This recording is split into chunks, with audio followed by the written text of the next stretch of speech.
नमस्कार साथियों आज के इस वीडियो में हम एसएससी एमटीएस 9 अक्टूबर ऑल शिफ्ट में आए हुए जीके जीएस के प्रश्नों को देखेंगे जो कि 100% रियल हैं और एक्यूरेट आंसर के साथ हैं। चलिए ज़्यादा समय न लेते हुए प्रश्नों का सिलसिला शुरू करते हैं और देखते हैं कि 9 अक्टूबर को कैसे क्वेश्चंस आए थे। ठीक है, बात करते हैं पहले सबसे अधिक गेहूं उत्पादन करने वाले राज्य की। ठीक है, गेहूं की बुआई का समय नजदीक आ रहा है। ठीक है, तो सबसे अधिक गेहूं का उत्पादन कहाँ होता है मेरे भाई? तो होता है उत्तर प्रदेश में। ठीक है, उत्तर प्रदेश गेहूं का उत्पादन करने वाला क्या है?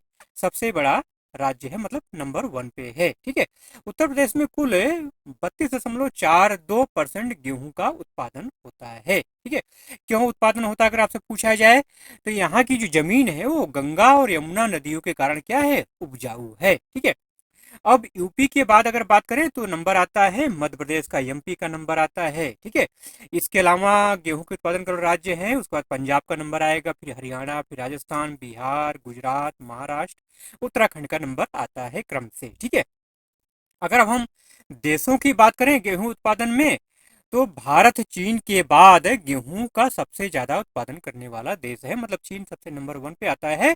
चीन जो है चावल और गेहूं दोनों के मामले में नंबर 1 पे है। अभी चावल के बारे में क्वेश्चन आपका जो एग्जाम हुआ है ना 30 और 1 में, उसमें आया था ये जो है। ठीक है, चावल के उत्पादन वाला।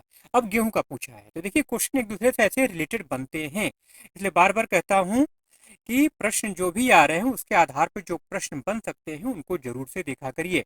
अगला प्रश्न है the God of small things किसकी रचना है? ठीक है, ये क्वेश्चन कई बार पूछा गया है, बार बार लगभग हर एग्जाम में पूछा जाता है। अरुंधति राय इसकी राइट आंसर है। ठीक है, 1997 में अरुंधति राय के द्वारा the God of small things लिखा गया था, जो कि एक भारतीय लेखिका है। इस उपन्यास की कहानी की अगर बात की जाए तो यह उपन्यास दो जुड़वा भाई बहनों के बारे में है जो कई सालों तक पारिवारिक तनाव के कारण अलग रहते हैं और युवा अवस्था में फिर से मिलते हैं। ठीक है, महत्वपूर्ण बात जानने की यह है कि 1997 में इस उपन्यास को बुकर पुरस्कार मिला था, जो कि एक महत्वपूर्ण बात है जो कि पूछा जाता है। अगला प्रश्न है कि नौरोज त्योहार का संबंध किस धर्म से है? तो नौरोज त्योहार का संबंध पारसी धर्म से है। ठीक है, ये पारसी समुदाय का नया साल है, इसका मतलब होता है नया दिन।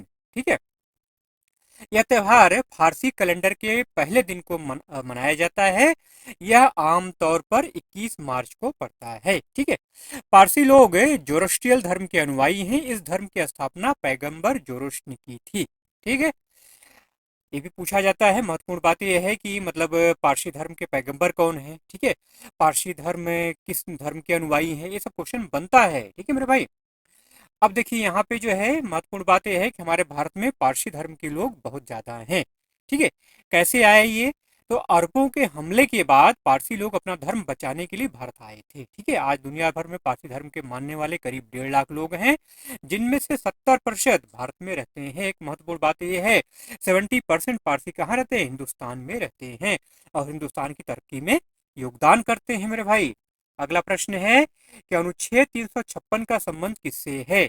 तो अनुच्छेद 356 का संबंध राष्ट्रपति शासन से है। ठीक है, इसके तहत किसी राज्य में संवैधानिक तंत्र की विफलता होने पर राष्ट्रपति शासन लगाया जा सकता है। ठीक है, आगे इसी को जान लीजिए, मतलब अनुच्छेद 356 के बारे में डिटेल में। देखिए, भारत सरकार अधिनियम 1935 की धारा 93 जो है ना, उसी पर अनुच्छेद 356 आधारित है। ठीक है, अनुच्छेद 356 का पहली बार इस्तेमाल 20 जून 1951 को पंजाब में किया गया था। महत्वपूर्ण बात है, इसको ध्यान में रखना है आपको। अगला प्रश्न है कि किस मुगल शासक ने दिल्ली की मोती मस्जिद का निर्माण कराया था? ठीक है, देखिए मोती मस्जिद 3 हैं, ये आपको ध्यान में रखना है जगह के आधार पर।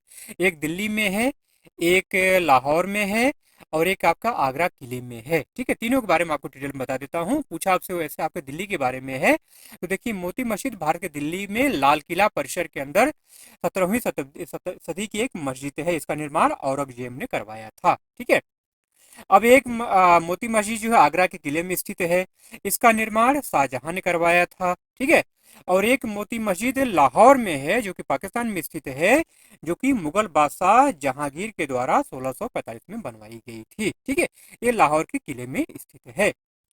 अगला प्रश्न है कि आमेर के किले का निर्माण किस राजा के द्वारा कराया गया था? तो राजा मानसिंह इसका राइट आंसर है। ठीक है, आमेर के किले का निर्माण राजा मानसिंह ने 1592 ईस्वी में करवाया था। ठीक है, वैसे इस किले का निर्माण जो है ना राजा कांकिल देव ने 11वीं शताब्दी में ही शुरू कर दिया था। ठीक है, अगला प्रश्न है कि शशि थरूर को किस संसदीय समिति का अध्यक्ष बनाया गया है? तो विदेश मंत्रालय संबंधी संसदीय समिति का अध्यक्ष बनाया गया है। अगला क्वेश्चन है कि क्रिकेट विश्व कप 1983 में किस भारतीय खिलाड़ी ने सर्वाधिक रन बनाया था? सर्वाधिक रन की अगर बात आएगी तो कपिल देव का नाम आएगा। ठीक है, सर्वाधिक रन बनाने वाले खिलाड़ी थे कपिल देव। इन्होंने इस टूर्नामेंट में कुल 303 रन बनाए थे। ठीक है, कपिल देव ने जिम्बाब्वे के खिलाफ ग्रुप स्टेज में 175 रन की पारी खेली थी। ठीक है, इस टूर्नामेंट में कपिल देव ने गेंदबाजी भी की थी। उन्होंने 8 मैचों में 3.71 इकोनॉमिक रेट से 12 विकेट लिए थे। ठीक है, वहीं अगर फाइनल मैच की बात करें, मतलब 1993 का वर्ल्ड कप का जो फाइनल मैच हुआ था उसमें सबसे ज्यादा रन बनाने वाले खिलाड़ी थे कृष्णमाचारी श्रीकांत। ये महत्वपूर्ण बात है। दो देखिए यहाँ दो क्वेश्चन बन रहे हैं। अगर ऑल ओवर मैच की बात की जाए तो कपिल देव, अगर फाइनल की बात की जाएगी तो कृष्णमाचारी श्रीकांत। ठीक है, अब बात आती है कि हाँ,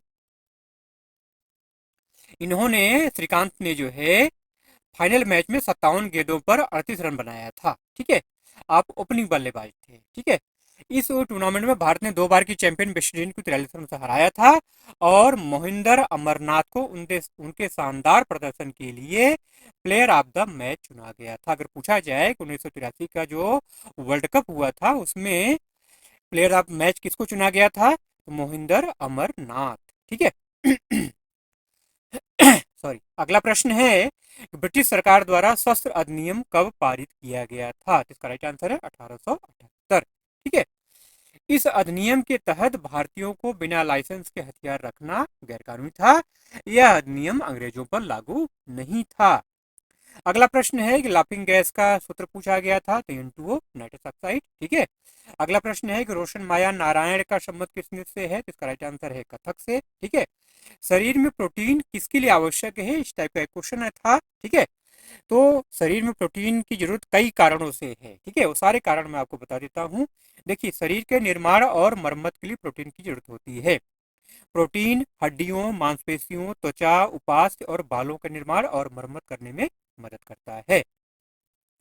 इसके अलावा ऑक्सीजन पहुंचाना। ठीक है, हीमोग्लोबिन नाम का प्रोटीन लाल लाल रक्त कोशिकाओं में पाया जाता है और शरीर के ऊतकों तक ऑक्सीजन पहुंचाता है। ठीक है, अगला, प्रोटीन पाचन में मदद करता है। प्रोटीन से बने जो एंजाइम होते हैं वो भोजन को पचाने में मदद करते हैं। हार्मोन विनियमन। ठीक है, हार्मोनल प्रोटीन जो होते हैं वो कई शारीरिक कार्यों को नियंत्रित करते हैं। प्रतिरक्षा प्रणाली, एंटीबॉडी जो प्रोटीन होते हैं वो संक्रमण और बीमारियों से लड़ने में मदद करते हैं। ठीक है, और द्रव संतुलन बनाए रखना, शायद यही आपके ऑप्शन में था, द्रव संतुलन बनाए रखना। तो एल्बुमिन नाम का जो प्रोटीन होता है वो लसिका द्रव की गति को नियंत्रित करता है जिससे शरीर में द्रव का सही वितरण होता है। ठीक है, एक और जान लीजिए, शरीर का पीएच नियंत्रित करना। हीमोग्लोबिन अम्ल की छोटी मात्रा को बांधता है जिससे रक्त का पीएच मान सामान्य बना रहता है। तो ये प्रोटीन की पूरी गाथा मैंने आपको बता दी। ठीक है, अब इस गाथा को आपको गाना है, याद रखना है। अगला प्रश्न है कि कौन सा धर्म कृषि को गलत मानता है? तो जैन धर्म। क्योंकि जैन धर्म जो है अहिंसा का बहुत ज्यादा पालन करता है। ठीक है, अहिंसा का सिद्धांत का पालन बहुत ज्यादा करता है। तो चूंकि खेती करते वक्त जो है जीव जंतुओं की, केचुओं की हत्या होती है, इसी वजह से जैन धर्म कृषि को गलत मानता है। वैसे आपका क्या विचार है कमेंट करके जरूर से बताइएगा। अगला प्रश्न है कि किस अनुच्छेद का संबंध संघ और राज्य लोक सेवा आयोग से है? तो अनुच्छेद 315 इसका राइट आंसर है। गायिका नैना देवी को पद्मश्री से कब सम्मानित किया गया था? तो 1974 इसका राइट आंसर है। पंडित शिव कुमार शर्मा का संबंध किस वाद्य यंत्र से है? तो इसका राइट आंसर संतूर है। रटाटा क्वेश्चन है। अगला प्रश्न है कि सरकार का संसदीय स्वरूप सर्वप्रथम किस देश ने अपनाया था? तो ब्रिटेन। ब्रिटेन इसका राइट आंसर है। मतलब ग्रेट ब्रिटेन, यूके में सबसे पहले संसदीय प्रणाली की शुरुआत हुई थी। ठीक है, ब्रिटिश से संसदीय प्रणाली को दुनिया में संसदीय लोकतांत्रिक प्रणालियों का जनक माना जाता है। ठीक है, भारत की जो संसदीय प्रणाली है ब्रिटिश संसद के वेस्टमिंस्टर मॉडल पर आधारित है। अगला प्रश्न है कि भारत में वस्त्र उद्योग को रोकने के लिए किसने अधिनियम लागू किया था? तो भैया अंग्रेजों ने। ठीक है, मतलब ईस्ट इंडिया कंपनी ने भारतीय बुनकरों पर नियंत्रण रखने के लिए कई कदम उठाए थे। ठीक है, कौन कौन से कदम थे? कंपनी ने बुनकरों पर ज्यादा नियंत्रण स्थापित करने की कोशिश की। कंपनी ने बुनकरों पर निगरानी रखने के लिए वेतनभोगी कर्मचारी तैनात किए। कंपनी ने बुनकरों को एडवांस पैसे दिए ताकि वो कच्चा माल और उपकरण खरीद सके और बाद में उनके क्या हो जाए, गच्चे में फंस जाएं, पैसा वापस कर नहीं पाएंगे और कब्जा कर लेंगे। कंपनी ने बुनकरों को अन्य खरीदारों के साथ कारोबार करने पर पाबंदी लगा दी। ठीक है, अगला प्रश्न है कि भारत ने अपना पहला टेस्ट मैच किसके खिलाफ खेला था? इसका राइट आंसर है इंग्लैंड। भारतीय टीम ने अपना पहला टेस्ट मैच जनवरी 1932 में खेला था। सीके नायडू इसके कप्तान थे और भारत 158 रन से हार गया था। ठीक है, अगला प्रश्न है कि शून्य आधारित बजट सर्वप्रथम किस देश में पास किया गया था? तो राइट आंसर है अमेरिका। ठीक है, 1960 के दशक में अमेरिका के कृषि विभाग में औपचारिक रूप से इसे शुरू किया गया था। शून्य आधारित बजट की अवधारणा की अगर बात की जाए तो पीटर फायर ने इसको विकसित किया था। अगला प्रश्न विज्ञान से संबंधित है कि कब्ज रोकने के लिए भोजन में किस चीज की आवश्यकता है? क्या आवश्यक है भोजन में? तो रफेज मतलब रेशा। ठीक है, रेशा युक्त खाद्य पदार्थ जो होते हैं वो भोजन में इसकी आवश्यकता होती है। ठीक है, मतलब फाइबर युक्त खाद्य पदार्थ आपके भोजन में होना चाहिए, जैसे कि संतरा है, अनानास है, जामुन है। ठीक है, अंकुरित अनाज है, हाँ, दालें हैं। अगला प्रश्न है कि पेट संबंधित किस बीमारी से मोटापा बढ़ता है? ठीक है, पेट संबंधित किस बीमारी से, अगर ऐसा पूछा जाए कि किस बीमारी मोटापे की वजह से कौन कौन सी बीमारियां होती हैं, तो क्वेश्चन तो समझ में आता है। मोटापे से कौन बीमारी होता है? बीपी होता है, हार्ट अटैक हो सकता है। ठीक है, कोलेस्ट्रॉल बढ़ सकता है। यहाँ पूछा गया शायद आपसे कि पेट संबंधित किस बीमारी से मोटापा बढ़ता है। तो मोटापा बढ़ने का कारण है कैलोरी का ज्यादा सेवन, मात्र एक कारण है कैलोरी का ज्यादा सेवन। ठीक है, कैलोरी का सेवन आप ज्यादा करेंगे और काम धाम करेंगे नहीं तो क्या होगा, मोटापा बढ़ जाएगा। बहुत ज़्यादा प्रसंस्कृत भोजन खा रहे हैं, उच्च चीनी वाले खाद्य पदार्थ आपको सेवन करेंगे, या उच्च चीनी वाले जो पेय पदार्थ हैं, ठीक है, जो कोल्ड ड्रिंक आप पीते हैं वो, ठीक है, उच्च मात्रा में संतृप्त वसा वाले खाद्य पदार्थ अधिक वजन का कारण बन सकते हैं। ठीक, अगला प्रश्न है, कुल मिला के इसका आंसर यही था कि कैलोरी ज़्यादा अगर आप लेंगे तो मोटापा बढ़ेगा। इंटर कॉन्टिनेंटल फुटबॉल टूर्नामेंट 2023 का आयोजन कब किया गया था? 9 से 18 जून 2023 को किया गया था। कहाँ किया गया था? भुवनेश्वर में किया गया था, तो ध्यान रखिएगा। अगला प्रश्न है कि नीति आयोग की पहली बहुआयामी गरीबी सूचकांक रिपोर्ट के अनुसार किस राज्य की जनसंख्या गरीबी दर सबसे कम है? केरल का राइट आंसर है। नीति आयोग की पहली बहुआयामी गरीबी सूचकांक रिपोर्ट के मुताबिक केरल में गरीबी दर सबसे कम है। इसके बाद नंबर आता है पुडुचेरी, लक्षद्वीप, गोवा और सिक्किम का स्थान आता है। अगला प्रश्न है कि लद्दाख में हर वर्ष कितनी वर्षा होती है? 50 से 70 मिलीमीटर। ठीक है, लद्दाख जो है क्या है, एक बर्फ का रेगिस्तान है। ठीक है, लद्दाख का सारा जीवन बर्फ पर निर्भर है। 50 से 70 सेंटीमीटर मिलीमीटर वर्षा यहाँ पर होती है हर साल। ठीक है, औसत वार्षिक वर्षा है। कैबिनेट मिशन भारत कब आया था? 1946 का राइट आंसर है, 24 मार्च 1946। यह एक उच्च स्तरीय मिशन था जिसे ब्रिटिश प्रधानमंत्री क्लीमेंट एटली ने भारत भेजा था। इसका मकसद क्या था? भारत की एकता को बनाए रखना और उसे आजादी दिलाना। अगला प्रश्न है कि पेलाग्रा बीमारी किसकी कमी से होता है? तो नियासिन इसका राइट आंसर है, विटामिन बी3 या नियासिन। बी3 को ही नियासिन बोला जाता है। विटामिन बी3 या नियासिन की कमी से जो है ये आपका पेलाग्रा बीमारी होता है। पेलाग्रा नियासिन और ट्रिप्टोफैन एक प्रकार का इम्यून एसिड है की कमी से होता है। वैसे शरीर आपका जो है ट्रिप्टोफैन अपने आप बना लेता है, ट्रिप्टोफैन को नियासिन में कन्वर्ट कर देता है। बस बी3 की कमी आपके शरीर में नहीं होनी चाहिए। अगला क्वेश्चन है कि 2001 में कुचिपुड़ी के लिए पद्मश्री से किसे सम्मानित किया गया था? तो शोभना नायडू इसका राइट आंसर है। राज्य के नीति निर्देशक तत्व किस देश के संविधान से लिया गया है? तो डीपीएसपी जो है ये आयरलैंड के संविधान से लिया गया है। अगला प्रश्न है कि निम्न में से कौन सी विशेषता अमेरिका के संविधान से लिया गया है? अभी तो ऑप्शन के ऊपर डिपेंड करता है, वैसे मैं आपको सारे चीज बता देता हूँ कि अमेरिका के संविधान से भारतीय संविधान में क्या क्या चीजें अडॉप्ट की गई हैं। ठीक है, तो पहला है मौलिक अधिकार, दूसरा है न्यायिक समीक्षा, तीसरा है न्यायपालिका की स्वतंत्रता, चौथा है राष्ट्रपति पर महाभियोग, पांचवा है राष्ट्रपति और उपराष्ट्रपति कार्य, और छठवां है सर्वोच्च न्यायालय और उच्च न्यायालय के न्यायाधीशों का निष्कासन। शायद यही आपके ऑप्शन में था। ठीक है, तो जैसा होगा कमेंट करके जरूर से बताइएगा। सारी कहानी आपको मैंने बता दी। अगला प्रश्न है कि भारतीय संसदीय रूप में सरकार का मुखिया कौन होता है?